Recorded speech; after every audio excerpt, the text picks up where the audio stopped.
నా బహిప్రాణమైనటువంటి నా భావమతిని చంపుకున్నది. శరీరాలు వేరైనా ప్రాణం ఒకటిగా బ్రతికాం. నేను గీచినటువంటి గీటు తను దాటలేదు, తను గీచినటువంటి గీటును నేను దాటకుండా నా భావమతిని చిన్నతనం నుంచి కాపాడుకుంటూ వచ్చినది ఇందుకేనా? నా చేతు ద్వారా నేను తుడుచుట కోరకయ్యా. నా చెల్లెలి మాంగళ్యమును తుడిచి ఆమె సౌభాగ్యాన్ని నేను లేకుండా చేసినటువంటి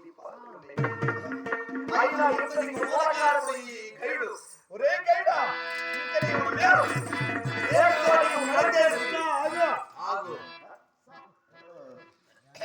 ఇదంతా ఇదో నేను అప్పుడే అనుకున్నా.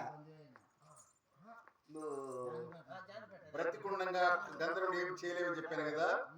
బ్రతికే ఉండవా? అవును. వేసినోడిని కొంచెం సల్లేట్ ఏమి వేసిన గట్టిగా వేసిన కాచుకో నీ దెబ్బ కానీ కృష్ణ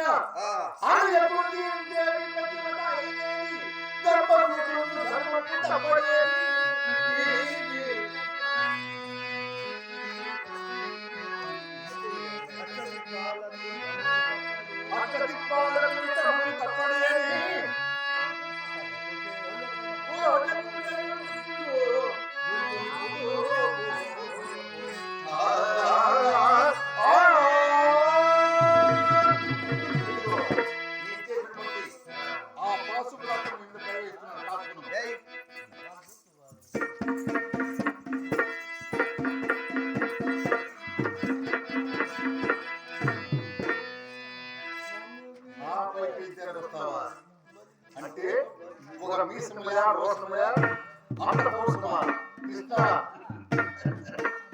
ఏమనుకున్నా? అవునులే, ఈ మాయ నా జీవా ఎంత కపటనాటకం. ఈ కపటనాటకం మాకు తెలియదే ఉన్నాయి, తెలిసే కదా కృష్ణ. కృష్ణ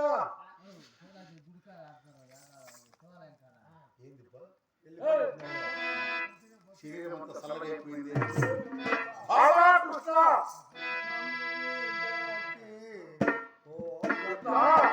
నన్ను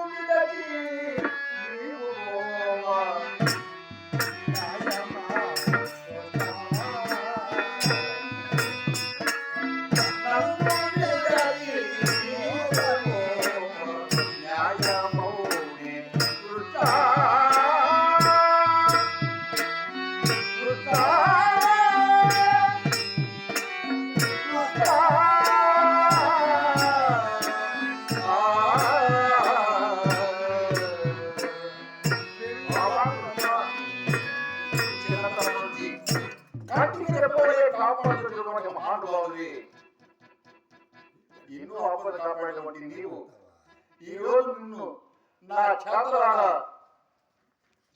ప్రాణం తీశాను. ఎంత దుర్మార్గుడైనప్పుడు, ఎంత దుర్మార్గుడైపోతుంది, ఎంత దుర్మార్గుడైపోతుంది. ఇదిగో ఇప్పుడే నీ మార్గ ఇక్కడేనా అసలు చేత అగ్ని నేను కూడా ఇక్కడే మంచిది కాక ఇదే నా ప్రతిజ్ఞ. కుంతి తనయ అంటే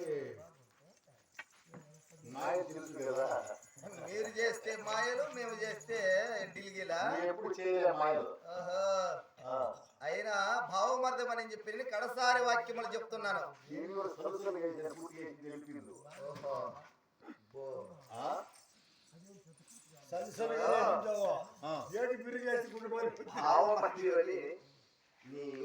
ఎన్నో విధముల చెప్తున్నా, ఆయన కడసారిగా ఒకసారి హెచ్చరిస్తున్నా.